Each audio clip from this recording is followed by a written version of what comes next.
time now to introduce to you our dear guest, Egyptologist Samir Abbass, and he will walk us through. Thank you very much, sir, for being with us. And whenever we talk about Alexander the Great, I mean, it's great to talk about him. You feel that you're talking about history. You feel that so the mysteries. We're still talking here on the breakfast show about the mysteries of ancient Egypt, and definitely a lot of things connected to Alexander the Great still remain a mystery. Until today, yes, that is very much true. Thanks, Mr. Muhammad, for the great introduction for this subject. So thanks, Shireen, as well, yes, for today. And I can see the passion in your talk about the subject. And I feel stressed now because I have less than 20 minutes to cover a very important subject like this one. So, but first, I would like to tell you why I'm personally interested with Alexander, the mysterious Alexander. I born and grew up in the city of Alexandria in an early age. When I was still studying, I was chosen by the city hall to represent Alexandria in one of the conference, represent the cities of Alexandria all over the world. So that was a carnival more than a conference. And that was the first cultural impact for me, where I was face to face with young people from 27 countries, 27 cities, named after Alexander. I couldn't imagine that Alexander, he made such impact in the world to at least 27 cities named after him. Including in the US?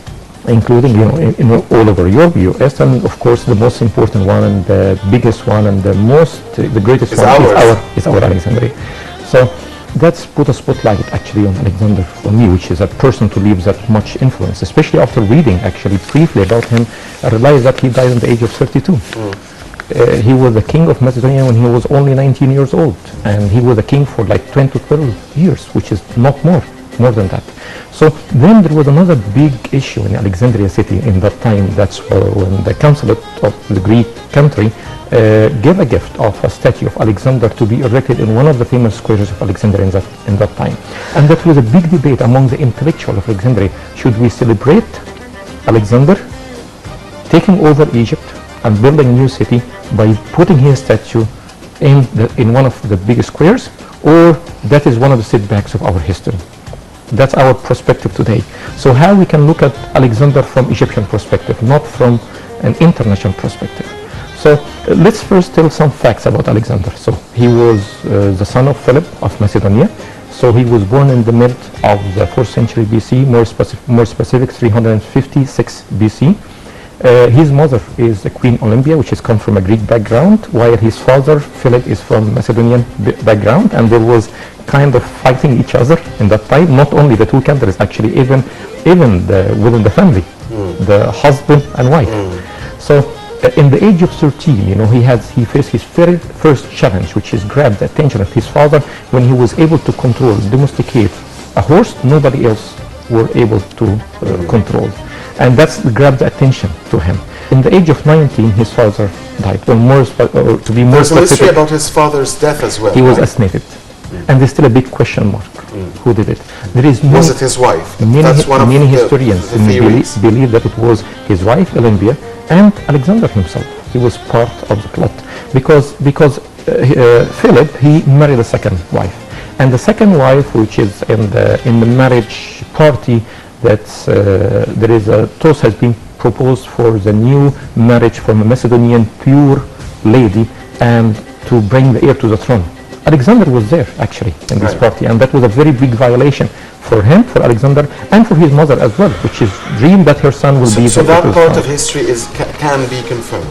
Yes. So that there is until now we are going with what happened in the internationally renowned movies. The Hollywood movies that have been done about Alexander. What you're saying so far conforms with the most famous movies. Exactly. So there is nothing confirmed about that who killed Philip of Macedonia, but there is a suspicion. But it is confirmed that there was a fight within the family, and there was a second marriage, and there was a new heir to the throne, and that was something which is will not be a good future for Alexander and his mother. So in the age of 19 or 20, he led the most sophisticated army at that time, army raised by his father. So in non-stop campaign, and this non-stop campaign led him all across Asia, Europe first, and then Asia, and to Egypt as well, which is controlling or conquering most of the known world in that time. Challenged the Persian, which is the biggest empire, and that was the biggest army in that time, and he managed to defeat them, and until he managed, not himself, but their king, the king of the empire, to be killed as well. So, and after 10 years of continuous fight, which is his soldiers get very exhausted and tired, and they stopped following his rules anymore, and that's why he ended into a depression, and that will explain how he died later on. So he came to Egypt as well, and he conquered Egypt. Egypt in that time was controlled by the Persians, and for the kind of how Egypt or how Alexander controlled Egypt, that could be another episode. How he corrupted the Egyptian culture and political system and religion for his favor, to be introduced as a son of God, to be introduced as descent from the bloodline of the ancient Egyptian kings, to be a legitimate pharaoh, and his pictures and his like his gravings, dressing like a pharaoh with his name written in Khartouche, it's already in Egyptian temples, in Luxor, in Bahriya Oasis, and even in an island in Aswan called Elephantine Island, his name's written in hieroglyphics there. So these are the facts, the important facts about Alexander. Yes. So, sir, can you tell us more about the mysteries surrounding his life? So that's his, actually, thanks for reminding me about that. That's my next topic, about what is the hidden history of Alexander. So in the process of building this big empire, he massacred tens of thousands of people, innocent people. Entire villages and cities has been burned to the ground. The capital of the Persian Empire, and there was no reason for that, has been ordered to be burned all to the ground. That is some of the hidden history of Alexander. So shortly after his death, the big empire he started divided between his army leader.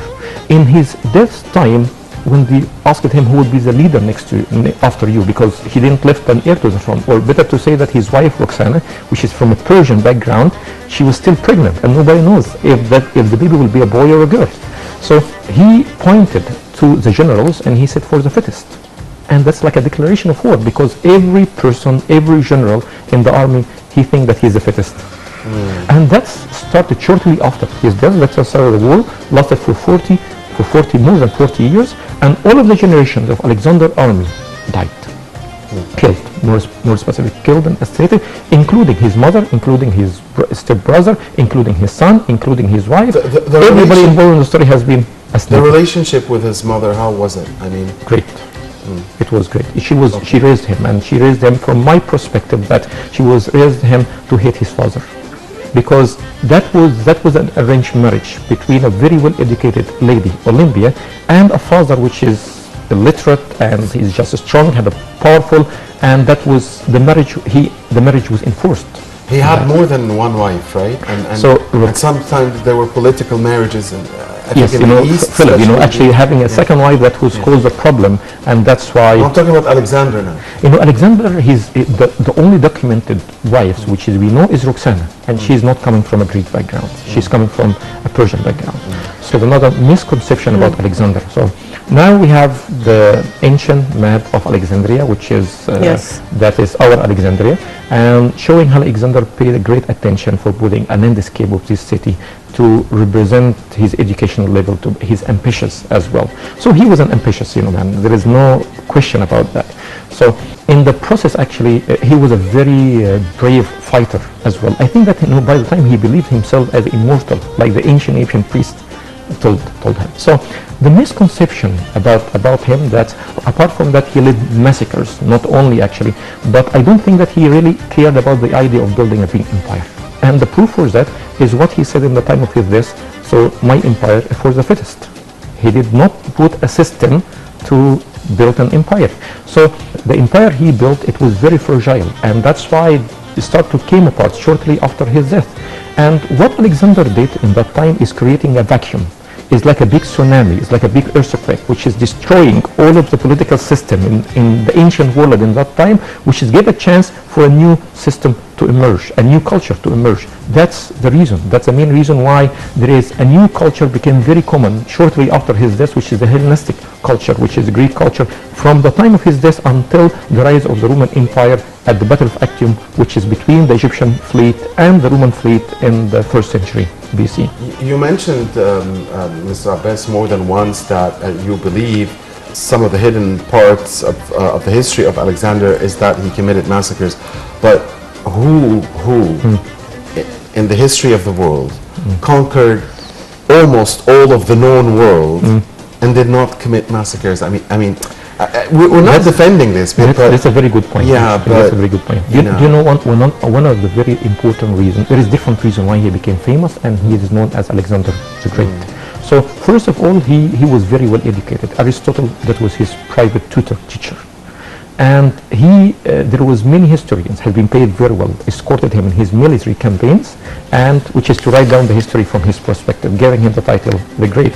Not only in our modern history, starting from Napoleon, and even ancient history, Julius Caesar and Pompey, all of those leaders, they use Alexander as a role model for them. Nobody can do what Alexander did in 10 years. So they use it as a role model, and they start promoting for Alexander as a great, because that will give them the coverage, that will give them the excuse to kill, massacre, and take over lands which is not their own, for building a big empire. And that's how I come to my Egyptian bias as an Egyptian. So I feel very offended when a Greek king or a Macedonian king, there's still a debate if he's a Greek or Macedonian, when he come and invade and take over my country for the cause that he would like to build an empire. So he destroyed the political and religious system in Egypt. He built a city of Alexandria, very beautiful, but the main reason of building this city is to take over the wealth of Egypt and export it to the Mediterranean world. The mystery of his death, we understand that he suffered wounds during wars that he led, and he succumbed later from his wounds. So still, there is nothing being confirmed, but say that he was depressed. He started drinking like crazy when his soldiers start disobeying actually him.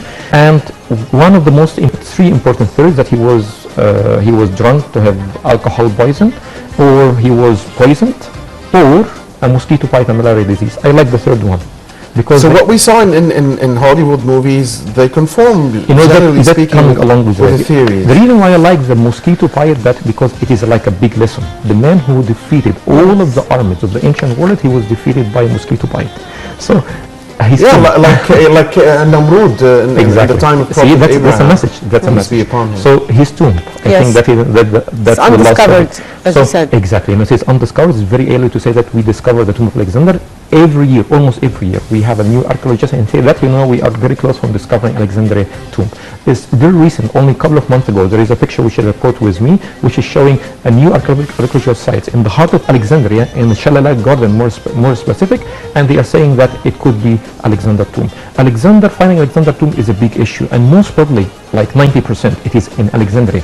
But the only way, or the best way to find it, is to declare the center of Alexandria as UNESCO heritage site and start a long plan for 50 or 100 years for taking these buildings down and not renovating any new buildings, pushing the people out of this central part so we can excavate ancient Alexandria, and Alexander tomb will be found in the heart of ancient Alexandria.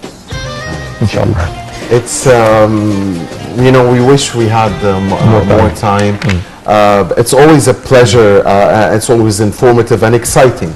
Thank you very much, Mr. Samir Abbass, Egyptologist Samir Abbass, and we hope to continue to talk about the mysteries of ancient Egypt in future